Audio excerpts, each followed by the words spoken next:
Bonjour à tous et bienvenue sur la chaîne Jeux en Carton.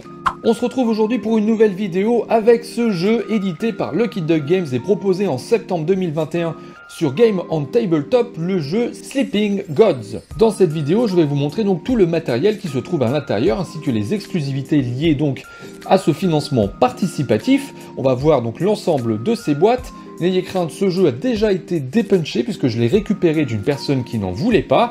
Donc ce ne sera pas un unboxing à proprement parler puisque le jeu a déjà été ouvert, mais néanmoins on va pouvoir voir le matériel que contient donc ce Pledge Legend ensemble tout de suite. Et le voici donc ce Pledge de Sleeping Gods, donc édité par Lucky Duck sous la gamme Masters, donc originellement édité par Red Raven, mais chez nous donc ça passe par Lucky Duck Games. Donc c'est un jeu qui était proposé en version française sur Game on Tabletop. Donc si vous souhaitiez la totalité, donc ce que j'ai là du Pledge Legend, c'était environ 130 € il me semble, sans les frais de port. Voilà, donc avec en exclusivité donc le plateau de combat, il me semble. On a également un petit bateau en métal, ainsi que des pièces en métal, voilà. Donc on a cette boîte de base, donc la boîte de Sleeping Gods, avec à côté la boîte Ruines Ancestrales, qui est une première extension, et enfin une autre extension qui est cette petite boîte, la boîte Donjon. Donc, comme je l'ai dit en introduction, ce pledge je ne suis pas celui qui a pledgé ce jeu. Le jeu avait déjà été déballé, je l'ai récupéré donc sur le marché de l'occasion pour une personne qui l'avait eu en doublon. Donc, les choses ont déjà été dépunchées en ce qui concerne la boîte de base, mais on va pouvoir voir quand même un petit peu tout ce que ça représente. Donc un pledge pareil, on va commencer par la plus petite des boîtes, donc commençons tout de suite par la boîte Donjon, donc qui est une boîte en carton pour le coup par rapport aux autres, une boîte en carton assez sommaire, donc c'est vraiment fait uniquement pour vous le livrer, hein. Il n'y a pas, c'est pas une boîte comme vous pouvez avoir de boîte de jeux classique comme c'est le cas d'ailleurs sur la boîte de base, et à l'intérieur donc on trouve, qu'est-ce qu'on trouve, est-ce que j'ai oublié quelque chose? Non, on trouve un premier paquet de cartes, hein, tout simplement. Donc je ne vais pas détailler la totalité des cartes, hein, on va simplement voir la qualité. Donc c'est avec une finition spéciale, donc vous savez cette finition un peu tressée, donc qui donne les cartes, donc avec un léger grain, mais qui les rend plus résistantes. Donc voilà à quoi ressemble ce que l'on va trouver dans cette extension. Donc évidemment, je passe rapidement parce qu'il y a probablement du spoil et de choses à ne pas voir. Évidemment, ici, on ne parle que du matériel, mais bien sûr, je ferai une vidéo pour vous parler de ce jeu d'aventure, donc pour vous proposer tout ce qu'il faut savoir, tout simplement pour pouvoir jouer donc à Sleeping Gods. Qu'est-ce qu'on trouve d'autre? Le livre d'aventure lié, donc évidemment, à cette extension. Donc là, ça me fait penser un petit peu à Tainted Grail, quand je vois comme ça, avec tous ces petits chiffres donc indiqués. Enfin, ça peut faire penser à pas mal de choses, on va pas se mentir. Ici, donc, on a des sortes de plateaux, donc avec la grotte du désert ici, les ruines de sang là. Est-ce qu'il y a quelque chose à voir en particulier entre... Ah oui, il y en a un troisième, pardon. Donc on a d'un côté la crypte épineuse, ici on a la grotte du désert, les ruines de sang avec la forteresse Caldera, et enfin le temple de Korra ici, et de l'autre côté la tombe d'Areth. Avec ça on a une punchboard, donc qui est simple, hein, évidemment, ça reste une extension, donc voilà, ni plus ni moins de choses à dire concernant donc cette extension Donjon. Et on voit la suite, on va prendre la deuxième extension qui sont les ruines ancestrales. Donc dès qu'on l'ouvre, qu'est-ce qu'on trouve? Eh bien des cartes donc, qui sont réunies donc évidemment par paquet. On a ici d'autres cartes sous format tarot, une carte un peu plus grande. Qu'est-ce qu'on va trouver dedans? On ça a l'air d'être des cartes d'aventure, donc c'est pareil, il risque d'y avoir du spoil, alors je vais pas la faire tout de suite, donc je peux regarder. Néanmoins, hop, il faudra pas trop regarder en détail à partir du moment où on a commencé l'aventure. Qu'est-ce qu'on a d'autre dedans? Est-ce que j'ai un petit livret? Non, j'ai pas de petit livret qui me dit exactement ce qu'il y a dedans. Donc, je sais pas, on va voir, tant pis. Alors ici, donc, on a les différentes maps qu'on va pouvoir parcourir avec notre joli bateau. Voilà, donc ce que vous pouvez voir. C'est très sympa, moi j'aime beaucoup le design. C'est assez minimaliste, mine de rien. Donc à voir si ça fait le boulot, bien évidemment. Qu'est-ce qu'on a d'autre ici? On a le livre d'aventure. Donc on a la possibilité de jouer en mode arcade. Nouveau mode de jeu pour Sleeping Gods. Au lieu de jouer une campagne entière en parcourant le livre, votre objectif est de survivre à une expédition. Ça c'est plutôt pas mal, ouais, j'avais pas ce petit détail là. Donc évidemment c'est un jeu en campagne, puisque c'est un jeu d'aventure, mais néanmoins ici dans cette extension, on me dit que c'est possible de jouer un peu en one shot, donc c'est-à-dire de faire juste une partie. Donc pour ça, livres 4 et 7 en mode arcade. Donc ça, bon bah j'en parlerai dans la prochaine vidéo, c'est plutôt très cool. Parce que tout le monde n'aime pas jouer en mode campagne, mais généralement quand on n'aime pas jouer en mode campagne, on n'achète pas ce genre de jeu, on est d'accord. Mais en tout cas, il y a la possibilité de jouer en mode arcade, même si vous-même, vous n'avez pas la possibilité d'avancer dans la campagne pour X ou Y raison. Parce qu'il manque du monde, j'en sais rien. Là, c'est un petit peu collé tout ça. Hop, c'est rien du tout. Mais la possibilité de jouer en mode arcade, ça c'est plutôt cool. Alors tout à l'intérieur en noir et blanc. Voilà, donc ce qu'il fallait voir pour cette boîte de ruines, des ruines ancestrales de Sleeping Gods. Et donc bien évidemment, on va évoquer maintenant le plus gros du boulot. La boîte de base, pardon. Hop, donc on trouve en premier lieu ici. Ici, qu'est-ce qu'on trouve? On trouve le plateau, le fameux tapis, pardon, le tapis néoprène, donc qui est recto verso, qui était offert pour la campagne sur Game on Tabletop, donc la campagne française. Ici, on a quelque chose qui ressemble à une aide de jeu. Oui, c'est ça, ça a l'air d'être une aide de jeu. Tout à fait. Hop, qu'est-ce qu'on a d'autre ici? Donc là, ça ressemble, je le redis, hein, ça ressemble pas mal à Tainted Grail, avec tout ce qu'il y a à cocher au fur et à mesure de ce que vous allez découvrir dans votre aventure. Donc ça ressemble à du Tainted Grail, ça ressemble à récemment, comment ça s'appelle, Stars of Acarios, pas mal de jeux, enfin pas mal de ce genre de jeux qui vont vous permettre de suivre, bien évidemment au gré de votre aventure, tout ce que vous allez découvrir, et parfois vous allez donc avoir des éléments qui vont faire référence à ce que vous avez découvert ou non. Donc ça c'est toujours cool. On a le journal de bord, donc qui est un effet papier un peu vieux. J'aime bien, je trouve ça assez cool. Et de l'autre côté, il y a une map, mer de l'errance. Qu'est-ce qu'on a d'autre? Le livret de règles, évidemment. Bien évidemment, le livret de règles. Donc 40 pages pour ce livret de règles. Il y a un index, ça c'est top d'avoir un index dans ce genre de jeu. Pour moi, ça devrait être quelque chose qui devrait être forcément à la fin de votre... ou à la fin ou au début, faites comme vous voulez, mais généralement c'est à la fin. À la fin de votre livret de règles, c'est indispensable lorsque vous jouez à un jeu. Alors je ne parle pas évidemment des petits jeux ou des jeux d'ambiance ou des jeux à deux, les jeux occasionnels.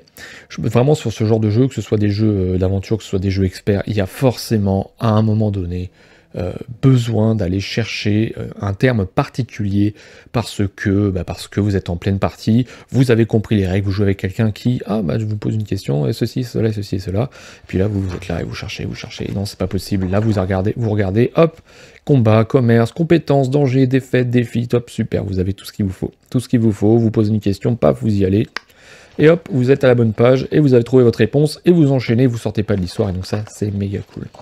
Voilà, donc sinon que dire sur ce livret de règles? Eh bien on va le conserver un petit peu, puisqu'évidemment on va parler du matériel donc de cette boîte de base, et tout est indiqué dessus, donc ça c'est cool. Ça c'est classique finalement, et donc on a les mises en place, évidemment, c'est pas mal fait, je le trouve assez joli. Voilà, je le trouve assez sympa. Hop, rien de plus à dire là-dessus. Qu'est-ce qu'on a là? Eh bien là on a le plateau bateau, donc ce plateau bateau est un plateau recto verso. Est-ce qu'il y a une différence sur le recto et le verso? Je regarde très rapidement, je ne suis pas en train... Oui, il y a une différence, elle est là. 1 à 2 joueurs et 3 à 4 joueurs, ou j'imagine 1 à 2, je crois que c'est des explorateurs, c'est ça? Donc 1 à 2 personnages en gros, ou 3 à 4 personnages, je vérifie. Je n'arrive pas à trouver le terme exact, donc ce n'est pas grave. Alors c'est équipage, voilà, il y a des plateaux équipage, donc 1 ou 2 membres d'équipage, ou 3 ou 4, je pense que ça va dépendre soit du nombre de joueurs, si vous jouez en solo, du nombre d'équipages que vous souhaitez prendre. Voilà, donc un plateau assez cool. Qu'est-ce qu'on a d'autre ici? Et bien voilà, ça c'est la même chose que ce qu'on a vu dans le... Enfin c'est la même chose, évidemment c'est différent, mais comme ce qu'on a vu dans l'extension, donc c'est le livret. Donc le livret, comment est-ce qu'il s'appelle ce livret? Ça va être un livret, le numéro 1, ils appellent ça l'Atlas. C'est un Atlas, voilà tout simplement. Donc on a évidemment pas mal de maps. Alors si vous ne voulez pas être spoilé, je vous invite à avancer de quelques secondes. Si vous voulez pas être spoilé, mais bon clairement, je pense que si vous n'avez pas le jeu et que vous le souhaitez, vous allez oublier ce qu'il y avait sur l'Atlas. Et puis si vous êtes en train d'y jouer, eh bien peut-être que vous pourrez passer quelques secondes pour éviter de voir ça. Qu'est-ce qu'on a d'autre ici? On a le livret d'aventure qui est beaucoup plus conséquent, bien évidemment, parce que c'est le jeu de base, hein, donc voilà. Un livret à spirale, donc là c'est pareil, c'est un truc qui s'est pas mal démocratisé, moi je trouve, au fur et à mesure du temps, là. Ces livrets à spirale que l'on utilise en livret d'aventure, donc on l'avait, alors je sais pas, ce que j'aurais peur de Tainted Grail, mais je sais pas si c'était un livret à spirale qu'il y avait dedans. Dans Solomon Kane aussi, de Meeting Games, toutes les aventures sont sous forme de livret à spirale, donc qui permettent de représenter le plateau à mettre en place, etc. Donc là ici il n'est pas question de ça, hein. Ici c'est vraiment des renvois vers des chiffres. Donc forcément, hop, vous allez aller d'un point A, enfin il va vous arriver quelque chose à tel endroit, il va falloir aller à tel endroit du livret, enfin bref. Et donc ici, vous voyez, on vous parle pas dans le livret d'aventure du mode arcade. Est-ce qu'on en parle dans le livret de règles? Je ne pense pas, je ne crois pas. Donc c'est pour ça, je pense réellement que si vous n'avez pas l'extension, en fait, vous n'avez pas cette partie-là des règles, qui est un truc assez cool à avoir quand même. Alors, le guide de démarrage, ça c'est toujours cool d'avoir ça. Ça vous permet tout simplement de lancer votre partie très rapidement, et ça c'est cool quand on est sur des jeux assez costauds, d'avoir un livret de démarrage rapide pour éviter de faire patienter tout le monde si jamais il vous manque quelque chose. Et donc à l'intérieur on a pas mal de petites boîtes, et donc ces petites boîtes eh bien, vont contenir pas mal de matériel bien évidemment. Donc on va commencer par la première, si j'arrive à la sortir. Enfin, la première, je sais pas si c'est la première. Ah bah celle-ci elle est vide, vous voyez. Comme je vous ai dit, hein, c'est une boîte que j'ai, c'est un jeu que j'ai récupéré donc, sur le marché de l'occasion. Enfin c'est un pledge qui a juste été déballé en gros. Hop. Ici c'est un peu plus conséquent. Qu'est-ce qu'on y trouve? Alors qu'est-ce qu'on y trouve ici? On va décaler un petit peu tout ça, histoire que j'ai ma liste de matériel quand même. Donc on a un premier deck de cartes. Ça ce sont des cartes compétences. Ça m'a tout l'air d'être ça. Voilà, donc ici on a les cartes compétences. Voilà, donc on a un dos qui change éventuellement avec une icône différente. Voilà, hop, et de ce côté-là, donc on va voir, donc tout est très bleuté bien évidemment, on est dans le thème du jeu. Hein. Voilà donc à peu près ce qu'on a. Il n'y a pas grand chose à en dire, c'est des cartes de qualité. Voilà, hop, on tourne ça, et là on a quelques personnages. Voilà, en gros ce qu'il fallait voir, donc ça normalement il est censé y en avoir 60. 60 cartes compétences, j'allais dire équipage, mais compétences. Qu'est-ce qu'on a d'autre ici? Alors là on a un autre deck, alors ça c'est un jeton, c'est un plateau, un jeton, un port, une tuile port tout simplement. Voilà, donc hop, ça on verra dans la partie pour apprendre à jouer, enfin la partie, l'autre vidéo que je ferai sur ce jeu-là. On a 32 cartes commerce. Donc il y a des cartes, on précise qu'il y a des cartes aventure de départ qui se trouvent dans ce paquet. Donc voilà, on a des boulettes de viande, des saucisses grillées, du gilet en cuir, des thés aux épices, bref, vous voyez. J'aime beaucoup moi le style, en tout cas le style graphique, je trouve ça assez cool. Je trouve ça assez sympa. Après, hein, c'est juste question de goût et couleur. Hop, voilà un petit peu ce qu'on voit là-dedans. Donc ça il est censé y en avoir 32. Et ici, hop, on a encore un autre gros paquet de cartes tarot. Ici, ce sont des cartes ennemies. Alors, il ne faut pas les mélanger, c'est bien précisé, ne pas les mélanger. Elles sont classées dans l'ordre. Voilà, donc ce qu'on peut trouver comme ennemis. Donc c'est pareil, hein. Toujours question de peut-être un peu de spoil, je sais pas. À voir, mais bon, normalement, quand vous êtes renseigné sur le jeu, vous savez à peu près quel type de bestiaire vous allez trouver. Voilà. À l'intérieur, on a une exclue. Donc une exclue liée au financement. Hop là, mets ça correctement, lié au financement sur Game on Tabletop, donc qui est le petit bateau, le pion bateau, mais en métal, bien évidemment. Alors clairement, quand c'est en métal, c'est forcément mieux. Voilà, voilà à quoi ça ressemble. Hop, si vous voyez correctement. Ce joli bateau en métal, donc il a un effet, alors je sais pas qu'on le voit bien, un effet cuivré, donc cuivre rosé, un petit peu, voilà. Très sympa, moi j'aime beaucoup, c'est toujours des petits trucs en plus qui sont toujours sympas à avoir, avoir en plus, bien évidemment. Donc ça, on va le remettre à l'intérieur. Alors ça, comme je vous le dis, hein, ça a été déballé par l'ancien propriétaire. Je sais pas si c'est rangé comme ça devrait l'être, est-ce que c'est marqué quelque part? Oui, tout est noté là, en fait, c'est sous mes yeux. Tout est noté là, et donc la boîte qui est vide, Quelle est-elle? La boîte des quêtes terminées. Bah voilà, tout simplement, j'imagine que c'est ça. Non, ça a l'air d'être celle-ci, la boîte des quêtes terminées. Il y a une boîte aimantée, il y a une grosse boîte, celle-ci, la boîte de rangement la plus grande pour les plateaux équipage matériel associé. La boîte rouge, étroite rouge. Alors moi, je n'ai pas ça. Si, ça a l'air d'être celle-ci. Bah, c'est celle-ci. En fait, c'est pour ça qu'elle est vide, cette boîte étroite rouge. C'est celle de la boîte de la campagne en cours. Donc forcément, on n'a pas commencé. Donc la boîte est vide. On a la boîte de rangement numéro 2 ici, qui avait les cartes commerce, expérience, compétences et ennemis et le reste du matériel. Et donc ça, hop, ici, alors on a une autre exclue, hop, j'ai trompé, j'ai pris le mauvais sachet. Les pièces en métal. Donc ça c'est pareil, c'est, à mon sens, un indispensable, les pièces en métal. Alors c'est clairement du goodies, hein. Je dis un indispensable, j'exagère bien évidemment. Mais à mon sens, avoir des pièces en métal, ça fait la différence sur la table, c'est vraiment cool, moi je trouve les pièces en métal. Hop, dites-moi en commentaire si vous êtes plutôt friand de ce genre de matériel ou pas du tout. Est-ce que vous êtes prêt à payer 25 €, 30 € pour un sachet de pièces en métal alors que vous les avez en carton? Moi oui. Moi oui. Est-ce que je suis le bon exemple? Certainement pas. Voilà. Qu'est-ce qu'on a d'autre là-dedans? Donc on a pas mal de jetons, hein, évidemment. Là on a des jetons. Alors ça peut être difficile ici, des jetons synergie, donc ça correspond au personnage. Alors oui, il y a le bateau d'origine.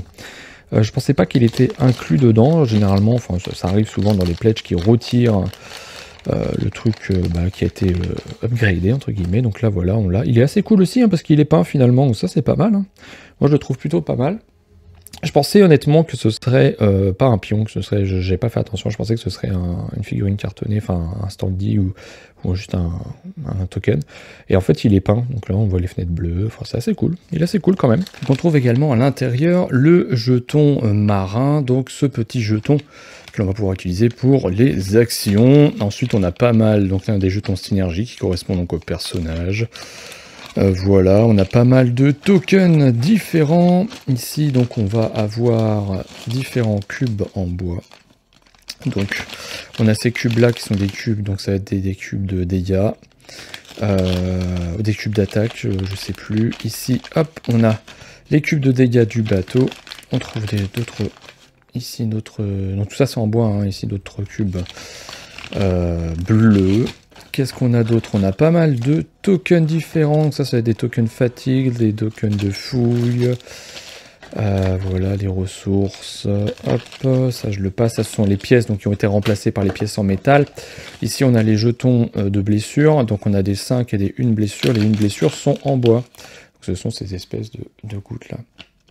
Voilà, et là forcément des tokens par contre en carton pour les 5 dégâts. Et on a donc les planches de personnages, on en a plusieurs. Donc on a Capitaine Sophie Odessa de New York, donc au dos vous trouvez une biographie, Audrey Williams de Liverpool, Gregory Little de Los Angeles, Laurent Lapointe du Québec, Kanan Sharma de Chennai, Marco Reyes de Veracruz, Raphaël Vieira de New York, Kazumi Oshima de Osaka et Mac Mara Johnson d'Atlanta. Voilà ce qu'il fallait voir dans cette boîte qui est la plus grosse, je pense, de ce Sleeping Gods. Hop, on peut la fermer et la remettre donc à sa place. Et il va nous rester à voir donc la boîte, celle-ci, donc qui est une boîte en dur, hein, une boîte aimantée, en dur comme ça. Hop. Donc à l'intérieur, on a exclusivement des cartes. Bon, je vais peut-être pas sortir tous les paquets. Hop, on va faire ça comme ça. Donc on a un premier paquet, donc ce sont les cartes quêtes hein, qu'il faut pas mélanger surtout. Donc là-dessus, vous avez du texte hein, essentiellement. Voilà, donc pas besoin d'aller voir beaucoup plus loin là-dessus. On va essayer de le remettre en place. Hop là, ça fait des gros paquets. Hein. Des gros paquets, il ne faut pas les mélanger. Donc on va éviter de tout faire tomber. Est-ce que ça rentre facilement? Plus ou moins. Avec la mousse, c'est pas évident. Ok. Ici, qu'est-ce qu'on a d'autre? On a des cartes aventure, donc c'est pareil, il ne faut pas les mélanger. Ici, donc on a des illustrations qu'on retrouve au verso. Voilà. Hop, qu'on va remettre en place également. Alors je ne sais pas si à terme je vais conserver les mousses, parce que c'est pas forcément très pratique. C'est bien hein, pour les conserver à la verticale. Après, est-ce qu'il y a besoin de sortir les paquets? Est-ce qu'il faut les laisser? C'est une question. Et donc ici on a des cartes péripéties, donc on a des différents niveaux de péripéties, donc là ça doit être simple, ici dangereux, ici mortel je crois à peu près. Et donc hop, de ce côté là, on va retrouver du texte, forcément la description de ce qui est en train de vous arriver. Voilà, donc la dernière boîte qui a donc la dernière petite boîte qui se trouve dans cette grande boîte est une boîte donc de quête terminée, donc forcément celle-ci, hop, elle est vide, donc quête terminée, c'est bien marqué dessus, celle-ci elle est vide. Et voilà, donc on a fait le tour de ce Sleeping Gods, donc du matériel en tout cas, qui se trouve à l'intérieur. Je le rappelle, il y aura une vidéo qui sera dédiée donc à expliquer, et si j'ai réussi à y jouer suffisamment, à vous donner mon avis sur ce jeu d'aventure, donc Sleeping Gods, édité, je le rappelle, par Lucky Duck Games. Donc si vous avez apprécié cette vidéo, n'hésitez pas à me laisser un petit pouce bleu et à vous abonner si vous ne l'êtes pas déjà. Ça m'aide toujours à progresser et à faire progresser cette chaîne. Donc c'est vraiment cool de vous avoir ici, de pouvoir vous compter parmi mes abonnés. Évidemment, il y a d'autres choses qui vont arriver par la suite. On va parler notamment de Tindaya, on va parler de Turing Machine, entre autres, et entre autres choses.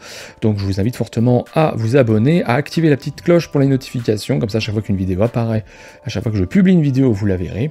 Et en attendant, je vous souhaite à tous une très bonne journée sur la chaîne Jeux en carton.